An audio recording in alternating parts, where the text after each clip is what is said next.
Nagsisimula ang chapter ng ipinagbigay alam ng biyenan ni Logan na ang impormasyon ay nag-leak sa loob ng neutral faction. Sabi nila, ginugulo ng mga McClane ang mga neutral forces, at nagbabalak na umatake sa mga tunay na tagapagmana mula sa likuran. Kaya naman, ang dalawang pangkat ay bumuo ng alyansa, nagkaisa para sa sarili nilang kapakinabangan. Tinanong ni Logan ang biyenan, paparating na ba sila sa teritoryo namin? Sumagot ang biyenan na hindi pa sila umaalis, pero nagtitipon na sila ng mga sundalo. Sa narinig, naisip ni Logan na baka sa susunod na linggo ay sumalakay na sila. Kulang na sila sa oras, at bawat sandali ay mahalaga. Naisip ni Logan na naging pabaya siya. Masyado siyang nagpabe, dahil sa nakaraan, nanatili silang neutral hanggang sa huli, inakala niyang gagawin din nila iyon ngayon. Pero ang kasaysayan ay nagbago na, ang mga ginawa niya ay nagdulot na ng butterfly effect na hindi na mababawi.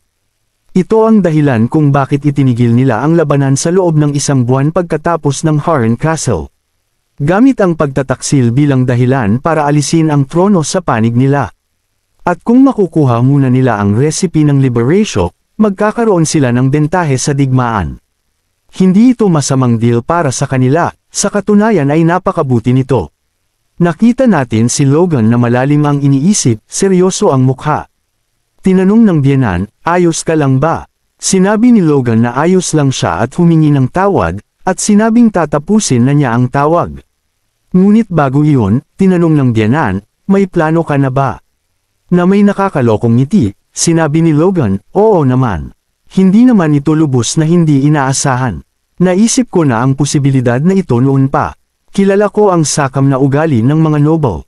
Ang kanilang pagkauhaw sa kapangyarihan ay laging nagtutulak sa kanila na magtaksil, at inaasahan ko na ito. Ang eksena ay lumipat sa isang malaking kapatagan sa teritoryo ng mga McClane. Sumisigaw si Victoria at sinabi sa mga tao na umalis sa daan.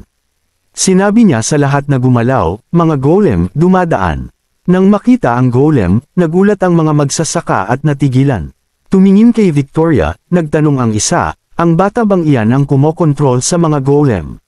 Sinabi ng isa pa na halos kasing edad lang niya ang kanyang anak, manghang-mangha na ang isang napakabata ay kayang maghawak ng ganoong kapangyarihan.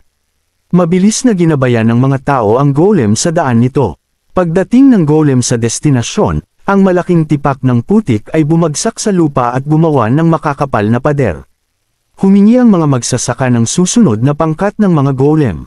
Hiniling nila kay Sir Clayton na gamitin muli ang kanyang mahika. Nakita natin si Sir Clayton na nanginginig dahil sa sobrang paggamit ng mahika, at tumatagaktak ang pawis sa noo niya.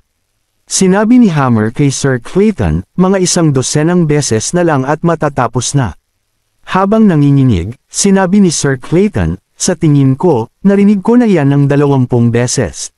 Nagtanong si Hammer, ano ang silbi ng isang magandang staff kung hindi mo gagamitin? Pagkatapos noon, nanahimik si Sir Clayton, inilalaan ang lakas na natitira sa kanya. Sinabi ng ama ni Logan na hinuhubog nila ang mga golem mula sa lupa ng mga bundok sa Hilaga at ginagamit ang mga ito bilang materyales sa paggawa ng isang tanggulan. Akala niya ay brute force method ito sa una, ngunit ang mga earthworks ay talagang nagiging isang kahangahangang bagay. Tumingin kay Sir Clayton, sinabi ng ama ni Logan, mukhang eksperto sila sa gawaing paggawa, ngunit pagkatapos ay tumigil siya at sinabing, Earth Magic Tower pala.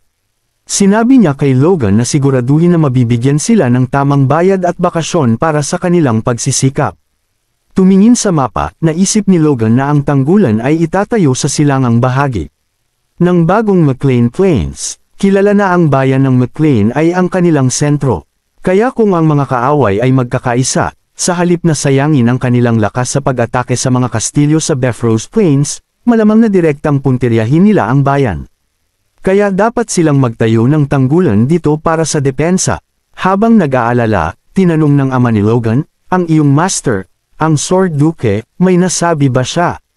Nang marinig iyon, tumingin si Logan palayo sa kanyang ama at sinabing, wala pa. Dahil alam ng buong bansa na ang mga pangkat ay pinupuntirya ang mga McClane, malamang ay alam na ng kanyang master. Ngunit naaalala ni Logan ang dedikasyon at karangalan ng kanyang master. Kaya nagpasya si Logan na hindi niya maaaring pilitin ang karangalan ng kanyang master para sa sarili niyang kaligtasan. Ang hirap na ito ay dapat niyang lagpasan ng mag-isa. Nakita natin ang Sword Duke, ang master ni Logan, na nakakadena sa kanyang karangalan, walang magawa, at pinuputol ang dingding sa kanyang pagkadismaya.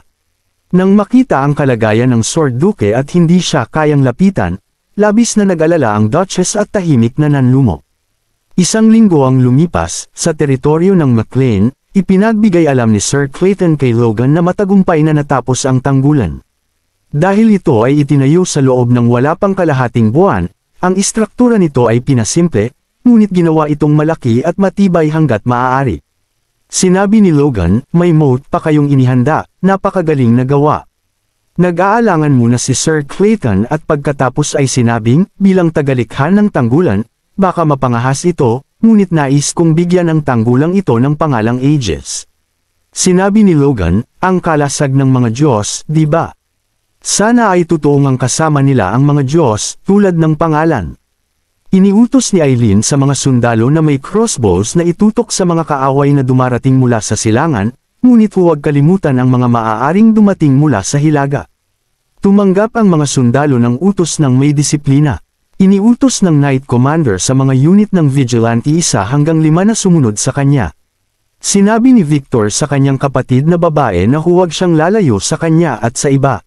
Sinabi ni Victoria sa kanyang kapatid na huwag siyang alalahanin at bantayan ang sarili niya.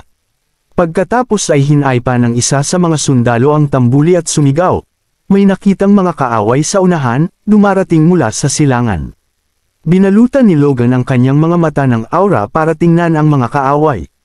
Tumingin sa bandila, inihayag ng isang sundalo, bandila ng leon, hukbo ng mga Voltermine. May mga anunsyo pang ginawa, na sinasabing, may nakitang bandila ng kaaway sa timog din, ang mga crossed swords, hukbo ito ni Douglas. Tumingin sa tanggulan, nagngingit-ngit si Wiccan Kalia at naisip, ano? Sinasabi nilang ayaw nila ng digmaan, ngunit nagtayo sila ng napakalaking tanggulan sa likod nila, at walang iyang nagsinungaling sa kanilang mga mukha.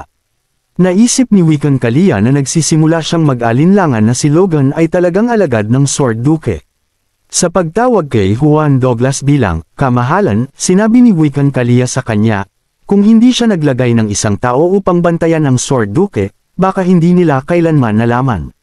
Sinabi ni Juan Douglas, oo, hindi ko kailanman naisip na nagbabalak sila ng ganoong mga panlilinlang sa likod ng eksena. Ngunit sila ay laging una sa listahan na aalisin sa sandaling matapos ang digmaan. Ito ay ayos lang. Sa isang masamang tawa, sinabi ni Juan Douglas na gagawin nilang libingan ng mga McLean ang bantan ng putik na ito.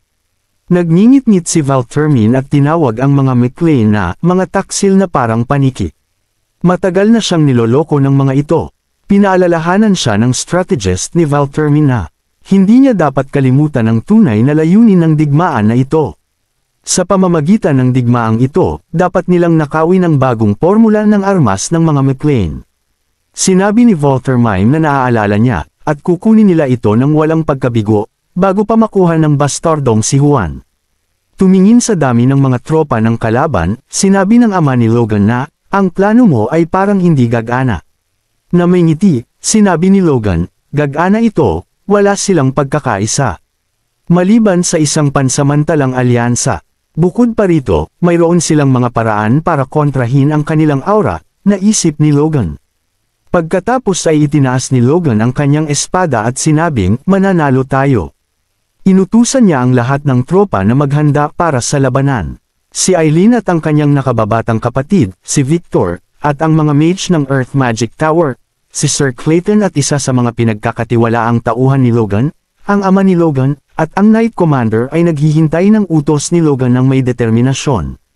Sa galit na tono, sumigaw si Logan at sinabing, ang sinumang nagbabanta sa mga McLean ay mamamatay. Palayasin ang mga mananakop ng buong lakas.